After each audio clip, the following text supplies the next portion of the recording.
So today we got some casual Geographic. Why it sucks to be Earth's oldest genius. Oldest genius? Who's the oldest genius though?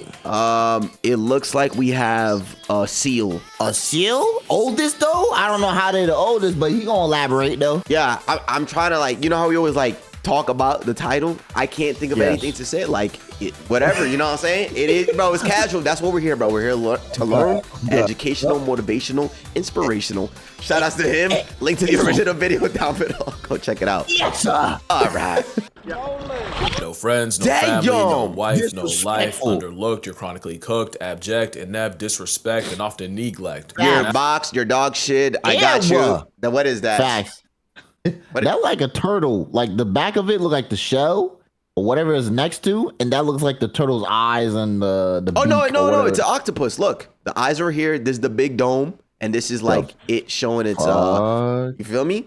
Animal allergic to love, nature sure did consummate their misery. The octopus is a high-functioning, overachieving tentacle slug. As a mollusk, they have a family reunion more confusing than Nick Cannon's. Oh yeah, they are pretty they have smart. Everything from a venomous anime fighter jet to this thing. Oh my.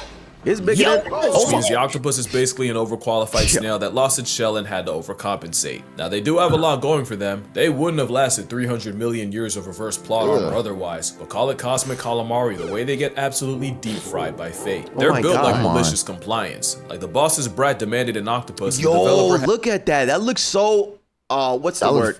Disgusting. Yeah, it looks so unearthly. I don't know the word, but it doesn't look like it's from Earth, bro. Yeah, that's a fucking alien. I ain't gonna lie, that is an alien. But imagine you see that John trying to come up to you and try to touch you.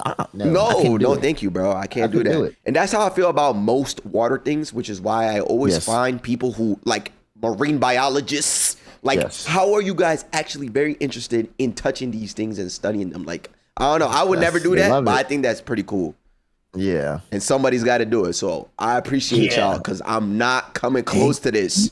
Oh, God. Had no choice and did so out of spite. You're gonna learn that the animal sans a skeleton got entirely T-boned by nature. Look at that, bro. It all starts when they're born. Octopus might just have the worst predator spread of any animal. Anything from cod, sharks, dolphins, stingrays, seals, sea lions, sea birds, sea otters, sea stars, eels, other octopus, and especially humans will all put an octopus out of order in the name of protein. Dolphins will even tag along stingray hunts to allow the ray's electroreception to lead it to a hiding octopus. Mind you, stingrays are like 2D sharks, and them and dolphins pulling up is like if the Reds and Blues of Los Angeles took the day off to go boo the Clippers. The Dolphins don't need help humbling an octopus, as dolphins have been observed tenderizing the underwater 8-foots by repeatedly slamming them. Sea lions got the same playbook, as they'll swim to the surface and also maul the mollusk. Oh my God. City so hard it wakes the ghost of Hulk Hogan. It's how animals with no forks or knives can tear it into bite-sized chunks. But it also means octopus might as well be born with a shape before use label. But on the surface, it can look like an interspecies drive-by. Those are far from the only things that violate octopi. Sea otters are like waterproof wolverines that'll rip into octopus like candy. In some spots, they get targeted by the scissor jaws of the bobbit worm, a worm. Oh my God! What the heck is that? Ew. Is that a worm? What is that?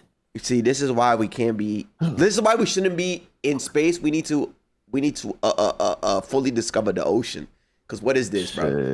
I don't think I want to. Imagine you're in a lake, bro, barefooted. And you know how you... No, I couldn't, bro. Oh, my God. Because I just picture myself, at the beach. You know what I'm saying? Yes. And you're just chilling, you're walking, whatever. You're in the water. Boom! That shit bites you, bro. Targeted by the scissor jaws of the bobbit worm. A worm literally named after a woman who demembered her husband with a knife. Moray eel are a common octopus, and they even have a second set of jaws in its throat to keep struggling prey in its custody, which seems like a suspiciously specific middle finger to a certain boneless entree. Even the things that seem like an easy lick can game over an octopus. In real life, Squidward would have had Mr. Krabs meeting Miss Puff's husband first chance he got. Crabs are like the potato chips of nature, and one-on-one, an octopus isn't losing that matchup unless they happen to get cheap shot by forces beyond them. Are we serious right now, bro? Son came out of nowhere. Said, "Come here." Can we just I don't even know what's more disrespectful, the fact that he called crabs potato chips. That's crazy. They crunchy. Yeah, that or the fact that bro was trying to get a meal and he became the meal. That's tough. Yeah. beyond them. But that's for one crab. An army can easily overwhelm and eviscerate the octopus, who manages to suffer from crabs while only being screwed by fate. They have a similar issue of getting jumped by leather jackets. And I don't mean a bite gang. I mean literal fish eating it alive. Some octopus will try their luck against an unassuming shrimp until they get served an appetite suppressant in the form of a bullet fist. It's so bad, it's confirmed octopus have night terrors about being eaten, with some filmed going from deep sleep to suddenly thrashing and inking themselves. And if PTSD ain't bad enough, octopus can OD on that same ink. I was not kidding about malicious design. Imagine your biggest hater being your own creator, because the octopus seems to be at war with its own anatomy. Let's count the ways. Octopus will use ink as a smokescreen to escape, but if they can escape their own bomb, they'll suffocate and meet Nemo's mom. Self-toxic ink is just where it starts. Octopus got no bones, no armor, no nails, just a massive chewy gelatinous protein. They do have a powerful bird-like beak, but a hitbox that small and a hurtbox the size of Madison Square Garden is deplorable design, and their build means virtually any shot you take is a headshot. Another thing is octopus have 3 hearts, 1 central and 2 branchial hearts to pump blood to the gills, because apparently 300 million years wasn't enough time to make one cell functioning. And while that's kind of a joke, what isn't is the fact that them swimming fast takes so much energy, the systemic central heart literally stops beating. They count on cardiac arrest to get to where they want to go, meaning an octopus can be swimming for its life. Even at maximum effort, their best attempts are half-hearted. Octopus proved that a lot of us had evolution wrong. It's not survival of the fittest, it's just barely being good enough to keep the wheel going. And if that doesn't prove it, their brain does. Not intelligence, I mean the literal donut that has its esophagus running through it. Octopus risk brain damage every time they eat, and they're always a piece of food too big or too sharp away from factory resetting their entire personality, which is why they have the razor-sharp radula, the answer to a problem they never even asked for. That's not the only thing that can bring on cephalopod CTE. Since octopi can't thermoregulate, sudden changes in temperature can also cause significant brain damage for an animal that lives in the ocean. But remind me to get back to that. That's what I was gonna say. That is crazy how we've heard about octopus for so long, and this is the first time I'm hearing all these things. I always thought they were so cool, and yeah, I've heard of them being pretty smart, but not this nerfed.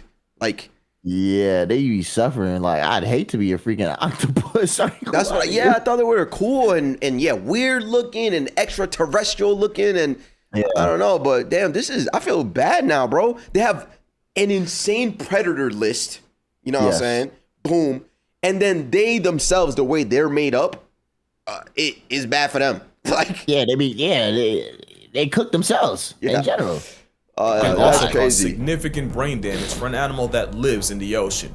But remind me to get back to that. But none of that can top the fact that nature gave octopus a built-in self-destruct button.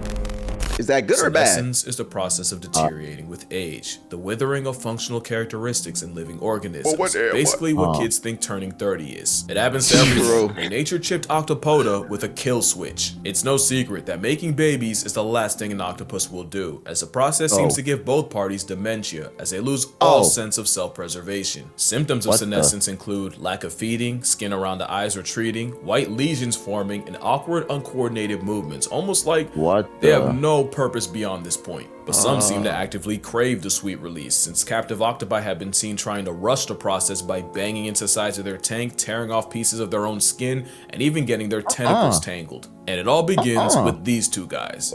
They're small, but they got big plans. Those are optic glands, and they're the double agents that lie dormant between the brain and optic lobe until they get active, usually around the same time the octopi do, and it's believed this triggers them to produce more steroids and boost cholesterol. Specifically, scientists saw more activity in the genes that produce neurotransmitters called catecholamines, along with steroids that help metabolize cholesterol. What does that all mean to you? Well, catecholamines are hormones like your epinephrine and dopamine, basically the fuel to your fight or flight, and in octopus, their job is to redirect energy away from eating and, keeping themselves alive and put it all into raising their own, especially since that same optic gland will also secrete stuff to turn off digestion, which is why they starve to death. Not only that, but neuropeptides are what causes appetite and hunger, and they get turned off too. Yeah, they put the op in optic. It's a gland, but that optic got a lot of nerve, because in 1977 in Brandeis University, psychologist Jerome Wodinsky removed the optic gland from a mother 2 spot, and the outcome was they abandoned their eggs, continued feeding, and lived longer. It's literal predetermined self-destruction, and it's the worst kind. The Australian antique kindness has a similar fate, since males will mate themselves to death, and an increase of steroid hormones in the blood is how the kamikazes can go all out. Those same steroids also nerf the immune system and eventually cause a total body shutdown as they get poisoned by their own supply. But at least when that happens, they've mated with as many females as possible. The octopus is very much one and done. That's why survival of just being good enough. You can end up lobotomized by your own dental. As long as it happens after you breed, that's strictly a you problem. And evolution can't save you from one of the most toxic relationships underwater as long as it ends with children. Yes, worse than the anglerfish. First of all, they barely tolerate each other. Lady octopus will respond to male harassment by chucking shells like it's Mario Kart. Just when the male thinks he's in the lead, there's a blue shell for his blue balls. It doesn't get much better if Squidward succeeds, since many males are dwarfed by their mates and run the very real risk of being cannibalized, leading to some very questionable mating methods. The blue-lined octopus will inject his mate with a venom while on top, a venom called tetrodotoxin, arguably the most potent neurotoxin out there. It obviously doesn't kill her, but it does make the female angry enough to yeet the male off her back once she's functional again. That's why male octopus have a venom gland 3 times the size of a female's, because ducks have a coital curly fry to force the issue, while the octopus clearly listens to Rick Ross. There is a catch though. If the male doesn't envenomate her in the exact right spot, she can wake up early, and the best case is he gets some of his arms torn off. Of course, some like the Argonaut say screw it, literally, and just hand the female his baby arm and swim away. A physical invitation to go feel yourself. After mating, the male basically waits to buy tickets to a Tupac concert. They go AFK, just a catatonic state where they move like an NPC. Also, post-mating males don't return to their dens. They don't even wait for death at home. They just circle the corner anticipating its arrival in the form of sickness, starvation, or getting turned out by a predator. The mother doesn't get off easier, since she gives up her entire existence the moment the eggs come out. She'll spend all day washing them with her siphon and guarding them, all while not going out to eat once. Mothers will eat their own arms before they that should be the freaking the male's part. Why does the male do what he got to do and then he just goes away and then just he should be out there looking for food? He said, "Hell no, I'm deadbeat." I'm deadbeat, bro. I didn't choose this life. The gland chose it for me.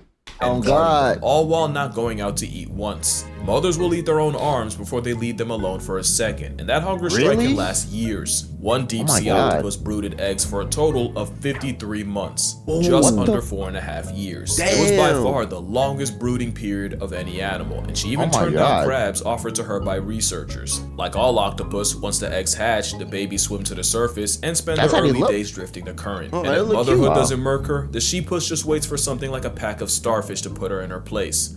That place being past tense. It's the worst outcome of any mother, worse than cheetahs, hyenas, and even the sea louse. The payoff is all the kids she spawns. The giant Pacific octopus can have over 100,000 eggs, and some like the cyanea can exceed 500,000. Okay, with but all these sentient grains of rice, about 1 or 2 will live long enough to repeat the cycle. Because as far as evolution is concerned, that's enough. From egg to adult, the octopus's short life isn't a total show. It's a septic symphony, and the biggest insult is the wasted potential. The octopus got straight up cheated, almost like someone knew there were a few changes from an obnoxiously overqualified Sigma slug seriously bending the natural order. Octopus don't have hands, but they do have arms, and they'll throw them, with reports of octopus suffocating threats like dolphins and sharks. Okay, here we go, fight back. Octopus was caught shoving its arms down the gills of a pajama shark, nearly putting it to bed permanently. And that's why I don't know why people eat live octopuses, because I feel like the suction cups, they could literally clog your damn throat, buddy. I don't know what's wrong with people doing that. Like, it's gross, bro. Yeah. No, I get what you mean. I was going to mention the pajama shark. We've watched a video on sharks, but I don't think he ever talked about that one. I don't know. It's a pajama shark. Arms down the gills of a pajama shark. It's a shark that's always sleeping permanently. And speaking of sharks, that matchup isn't as one-sided as you think. In a Seattle aquarium, one octopus earned himself solitary confinement, and the reason was Stapp kept finding the bodies of dead, butchered dogfish sharks all over the tank floor until cameras caught the neighborhood octopus murking any sharks that were put in the tank with him. Octopus will square up with sea lions with everything they have, and even ship-sinking stellar sea lions can struggle with the vindictive hors d'oeuvre. Even Even the symbol of America can get it. And there's at least one seagull with octopus in its obituary. Not to mention Neptune's hitman has enough awareness of human anatomy to attempt to play hangman. But the octopus's biggest flex is their shape-shifting. Octopus have the ability to change colors, despite being colorblind. It's said that their skin may be sensitive to hues, shadows, and colors around them. And That's crazy. I didn't even see it. I did not see that. We need to go back. Hold on. It's said. Do you even see it there? What? No. Yo, that's actually insane. Their skin may be sensitive to hues, shadows, and colors around them and can conform to their environment. Some, like this cyanea, can make hundreds of transformations in a day, but one octopus does this on steroids. The mimic octopus can not only cosplay as other animals, it'll purposely exploit their own fears. If a mimic's getting harassed by some punk-ass damselfish, it'll take the form of a venomous sea crate. And if the blocks were hot with predators, the mimic mirrors the biggest threat in the area. A lionfish. But you can have all the tools in the world. It means nothing unless you know how to use them. And few things alive are as nice with the tools as the 8-armed handyman. The coconut octopus got its name because it'll... Is he walking?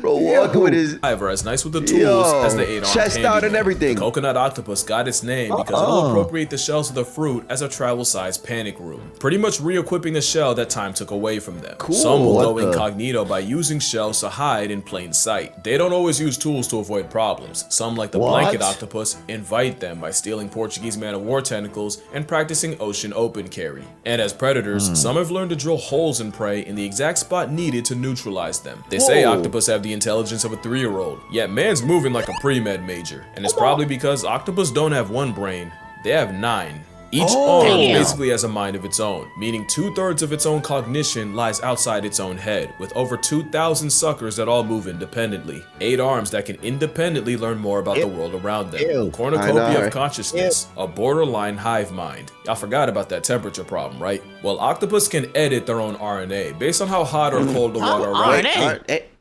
Hey. Wait, octopus edit for us. Yeah, that's true. Wow. You know what I'm saying? Yeah, they be editing for us. Anyway, so boom. So they have 3 hearts, was it? And then 9 brains. Yeah, like 9 brains. Crazy. Hey, like Roger. Hell yeah. Temperature problem, right? Well, octopus can edit their own RNA based on how hot or cold the water around them is. It's basically a built-in thermostat that protects them from breaking their brains. All that brain power is how a snail's uncle is smart enough to solve problems, and in some cases become one. Some octopus have learned not only when and where crabbers will show up, they'll time it just right to where they'll swipe the crab from their trap, disrespect Steve, his name's Steve's, entire livelihood, and vanish, leaving behind corpses. Octopus can also tell people apart, and sometimes they'll end up having beef with one in particular, and will squirt them and only them. Some don't even stop at people. Otto the octopus decided he didn't like an overhead light, so he climbed to the edge of his tank and shot water at it, causing the entire aquarium electrical system to go out. And he did this night after night, repeatedly, until folks caught on. So I might tell you how smart a Second Amendment slug is. It's because they could and should be smarter. Most high IQ creatures have 2 things in common. They're social and live in groups, and they live long. And sometimes those 2 things combine to form number 3. They're led by a grandmother. This means not only can they spend years and even decades learning, they can pass it down, building a generational database of knowledge. Octopus get none of that. Every octopus is born an orphan. It's like a video game with no save points. So every time an octopus passes, everything it learned along the way goes with it. So every octopus after it has to start from scratch, which puts in perspective the insanity of what they accomplished in 2 years. And that's another thing. They only get a couple of years. The intelligence of a 3-year-old just to end their trial to life after 2. If octopus lived longer, lived in groups, and weren't literal deadbeat parents, they'll be super geniuses. It could get scary. And that's why I say octopus got screwed. Change 1 or 2 things, the entire food chain might fall. Like, imagine if octopus just did the turtle thing and just climbed onto a beach, dropped their eggs and dipped. And it's not like octopus can't climb out of water. They can breathe through their skin for a short period, and they'll use this ability to take lives on land. So why not create them? Except the soft-bodied cephalopods would probably get put on a shirt before they got far. If only they had like a shell or something to protect them. It's a shame nature never came out with anything like that. And then imagine if octopus worked together. Humboldt squid scare me for the specific fact that they kill in packs, and there has to be at least one human who was jumped to drag to the abyss and hate crime by the Antichrist. I think so too, But aside from violence, imagine what a group of like-minded octopi could do. They might mess around and start a renaissance. In fact, What if I told you it's already started? In 2016, in Jervis Bay off the coast of Australia, scientists found a non-human settlement containing residents of gloomy octopus. Up to 15 of them, living on dens on top of scallop shells, doing everything from hanging out, communicating, to fighting, procreating, and even evicting particular offenders from their den. It's like an octopus suburb. It's a cephalopod community, and scientists named it Atlantis. And it's not the first. Octopus was discovered in 2009, except Octopus was founded around a huge human-made metal object. And no, they're not actual cities, it's just cute to call them that, but you gotta ask, what are they cooking? One can only pray they don't F around and invent capitalism. Because the last way octopus got screwed by nature isn't actually natural, but it's by humanity. 300 million years of character development just to end up in a glass box is brutal. And thanks to pretty privilege, good luck getting the public to care about their mental health the same way they do with cats and dogs, despite arguably being just as smart. And if an octopus can have nightmares and predator PTSD, safe to assume they suffer from being confined to a fishbowl, just like orcas. Except orcas are a lot louder about their displeasure. In fact, there's a really good chance octopus are fully capable of catching feelings and forming attachments. Remember that next time an influencer tries to mukbang one still alive. I guess what I'm trying to say is, octopus deserve way more credit than they get. They're really out of this world. And maybe that's why the world tries so hard to remove them. But yeah, that's what I'm doing for this video. They do, yeah. Hug your mother, buy my book, spare a thought for the old octopus. And I'ma see y'all in the next one. It's like they, oh, I seen this one. They look like googly eyes. They look like they painted on. What the heck? They're laughing at him, bro. They dead ass, yeah, they just freaking. came before and just left it here. It's like some little kid. Are you just chilling, bro? Yo, they really roasted him. Yo, y'all laughing at me? Y'all cooking me? The heck? Yeah. Yo, that was actually a really good video, bro, because yeah, I learned a lot about these damn things I didn't know. You know what I'm saying? Facts. And I like the segue, like how he was talking about them being, you know, struggling, being nerfed and all that. And then, you know, kind of like stating the positives later on. Because that's what I wanted to hear. Because I'm like, yo, damn, he about to be shitting on them for real. But I wanted to see like why they're smart. Anyways, man, if y'all like it, like it. You can't like it. Fuck off, you know what I'm saying? Like the goddamn, subscribe to the personal channel. Personals on your head, boy. Yeah, they're right down your face. Also, I'm buying an octopus. See you tomorrow, man. Huh? Stupid.